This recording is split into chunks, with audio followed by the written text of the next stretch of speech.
Hello dear listeners, welcome back to our YouTube channel Reddit Audio Tales. So let's start today's story. I couldn't believe what I was seeing. Julie, my wife of 5 years, was topless, bouncing on the lap of one of the guys in the hot tub below. From the look on her face and the look on the guy's face, it was pretty clear to me they were actually having intimacy. What the heck? Angry, I pulled out my phone and took a short video. I thought about changing into my swim trunks, but changed my mind. I sat on a chair in the room and thought back. No wonder she didn't want me to come to this party with her. She had been working as a secretary for SNG Funds, a hedge fund company, for about a year or so, and she really seemed to be happy. Now I know why. Earlier that week I saw a text come up on her phone, letting her know there would be a company Christmas party this weekend, and she was allowed to bring a +1. When I told her about it, she tried to dissuade me from going. "Oh Carl, you'll just be bored anyway," she said. "I don't get it. Why don't you want me to go with you? Are you ashamed to be seen in public with me or something?" "Of course not, silly. It's just that these are financial gurus. There's probably going to be a lot of boring talk about money and stuff, and you just get bored." Her company had a habit of holding these parties about once a month, and they had always been staff only. Most of the time Julie was gone until late that night, or even sometimes late the next day.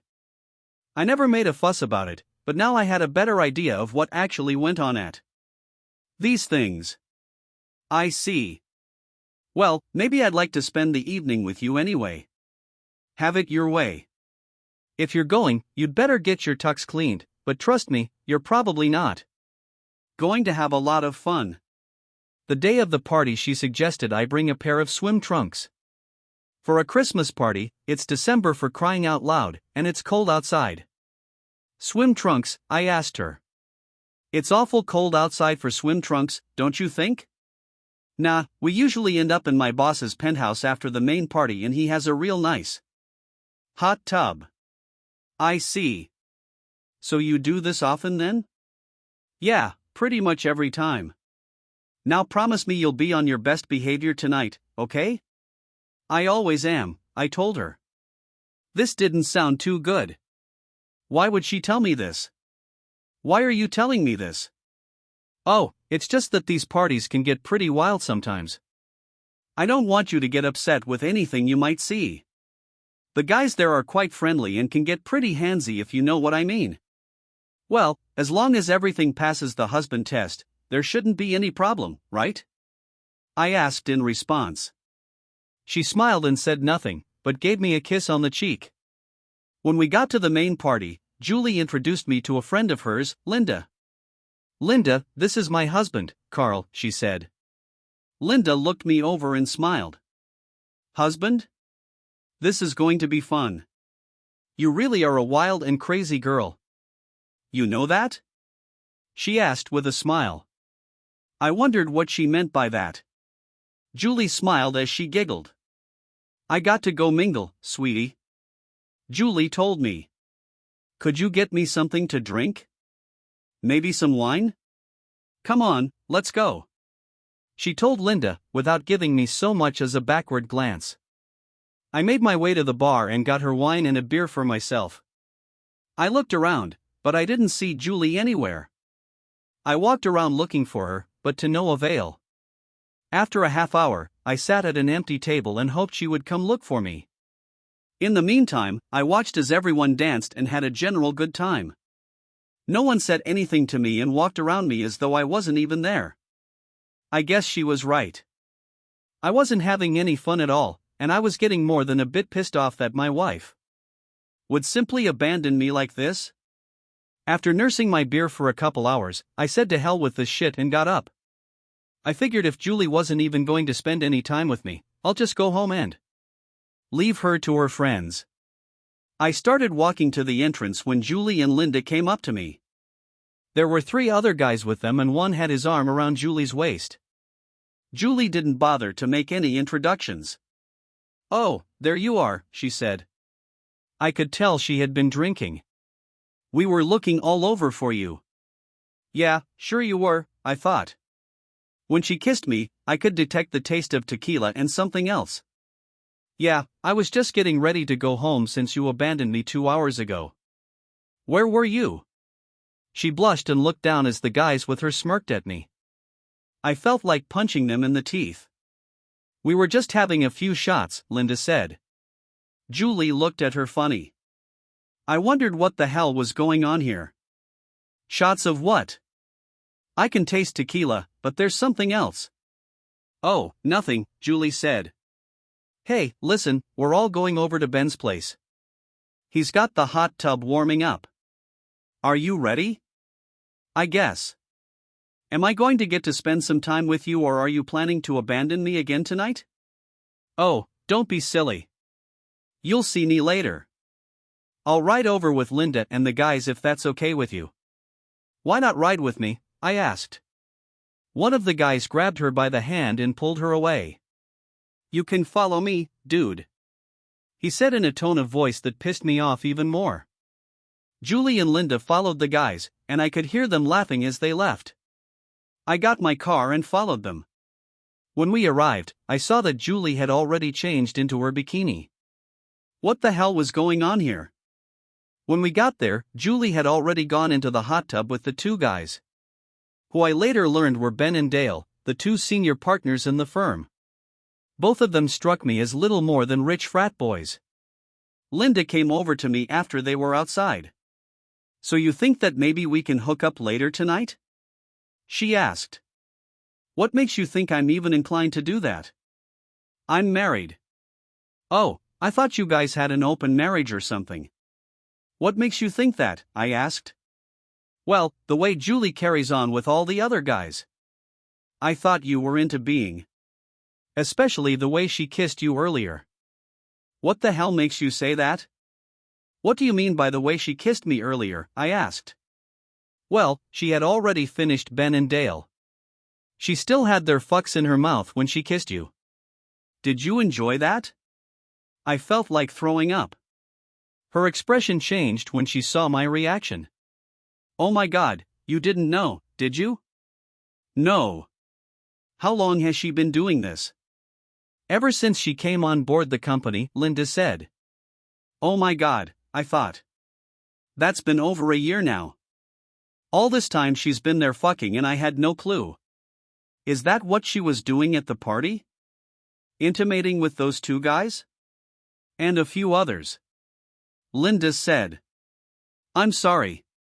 I just assumed you knew. She really does love you, you know. Yeah, I'm feeling the love, I said.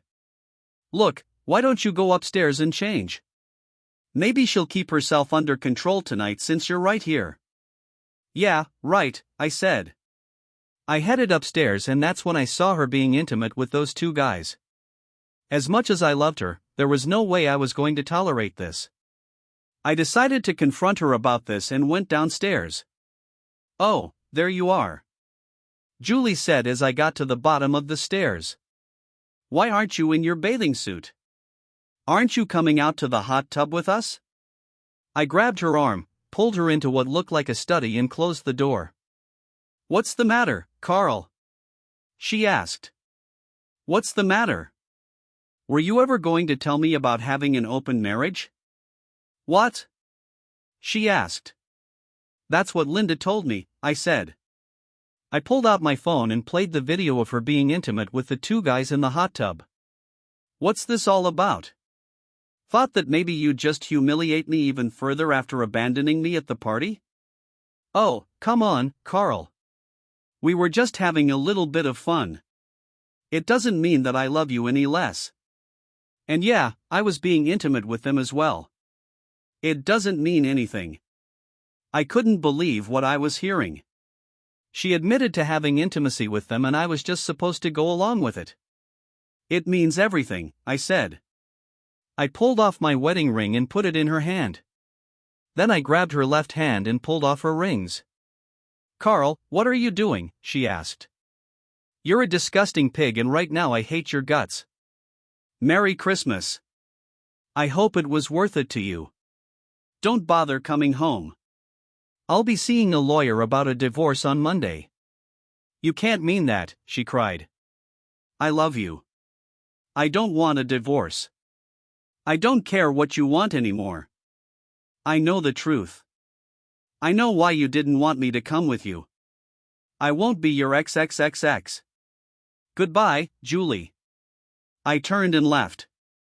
One of the guys I don't know which called after me. Hey, brah, you leaving already? You know, that's one hot wife you got there. Glad you like her. She's all yours from now on. I left the penthouse, went downstairs to my car and drove home. Julie began calling and texting me after I left, but I ignored her calls. When I got home, I deleted her messages and blocked her number. I changed out of my tux, grabbed some trash bags, and began tossing her clothes and things into them. I put them into her car and pulled it out of the garage. I removed the garage door opener and changed the code so she couldn't get back inside. By then, it was about 2:30 a.m. and I was dead tired. I fell on the bed and instantly went to sleep. I woke up the next morning to the sound of our house phone ringing. I picked it up without thinking. Yeah, I said when I answered. Carl, it's me. Julie said, please come get me. Heck you, you're not my problem anymore. Carl, please we have to talk. She begged. No, we don't. If you have anything to say, you can say it through my lawyer. You do need to come get your car out of my parking space.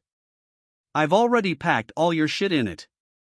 I told her before hanging up. She called right back, but I unplugged the house phone. I had no desire to ever see her face or hear her voice again. I fell back on the bed and went to sleep, plugging the phone back in when I got up. That afternoon, after I finally woke up enough to be coherent, I looked and saw that her car was gone. Good. Maybe she finally got the message. I started looking online for a divorce lawyer and read all I could find about the divorce laws in our state. This was a community property state, but we didn't own any real estate, so that wouldn't be an issue. We had no children, so there would be no child support. She made as much, if not a little more than me, so I didn't think there would be any alimony. I also found that while most divorces in this state were no fault, there was a provision to file on the basis of adultery, cruelty, or abuse. That would make the divorce more costly and take more time to resolve, but I didn't care about that. After looking, I noted the number for one Jenny Hawkins, attorney at law, and decided to give her a call on Monday. As I was making my notes, my cell phone rang. I looked, but didn't recognize the number. I figured Julie could have been using someone else's phone to call me. But it could have been anyone, so I decided to answer it. Carl asked a female voice. This is he, I said. Carl, this is Linda. I just wanted to let you know Julie is staying with me for a few days. Are you really going for a divorce? Yes, I am, I said. Carl, she's a wreck. She's in her room crying her eyes out. I'm afraid she's going to have a nervous breakdown. I don't care. She brought it on herself. Don't you have any feelings for her at all? Linda asked. Yeah.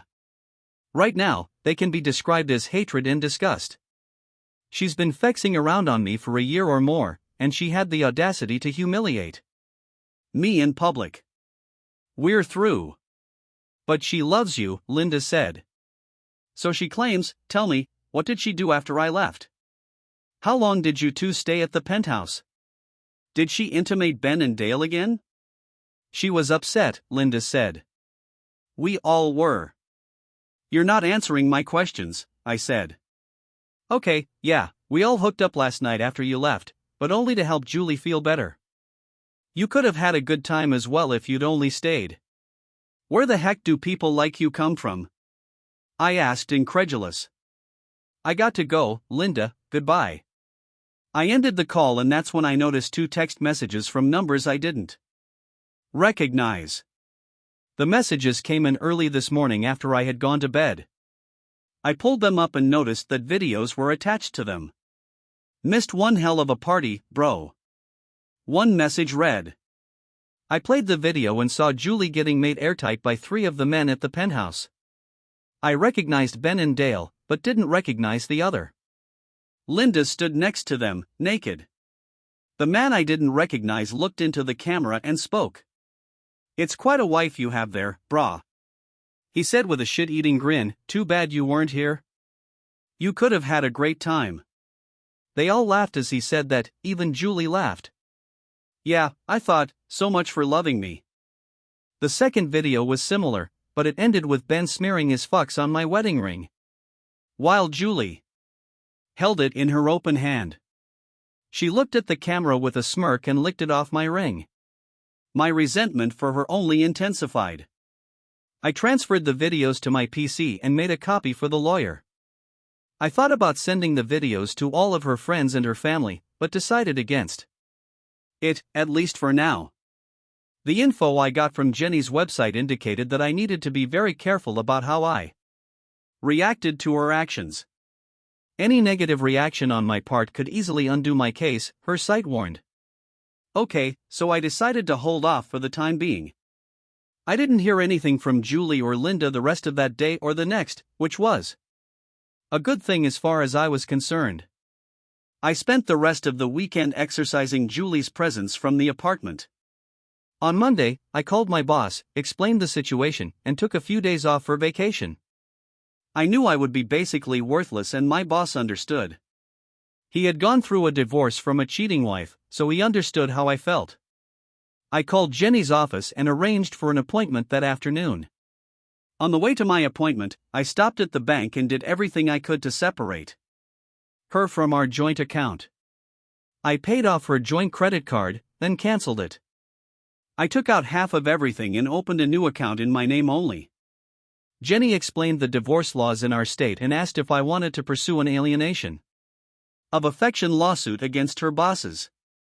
She explained that it might not go very far, but there was always a chance, given the evidence I had. I told her to do what she thought best. Where would like them served?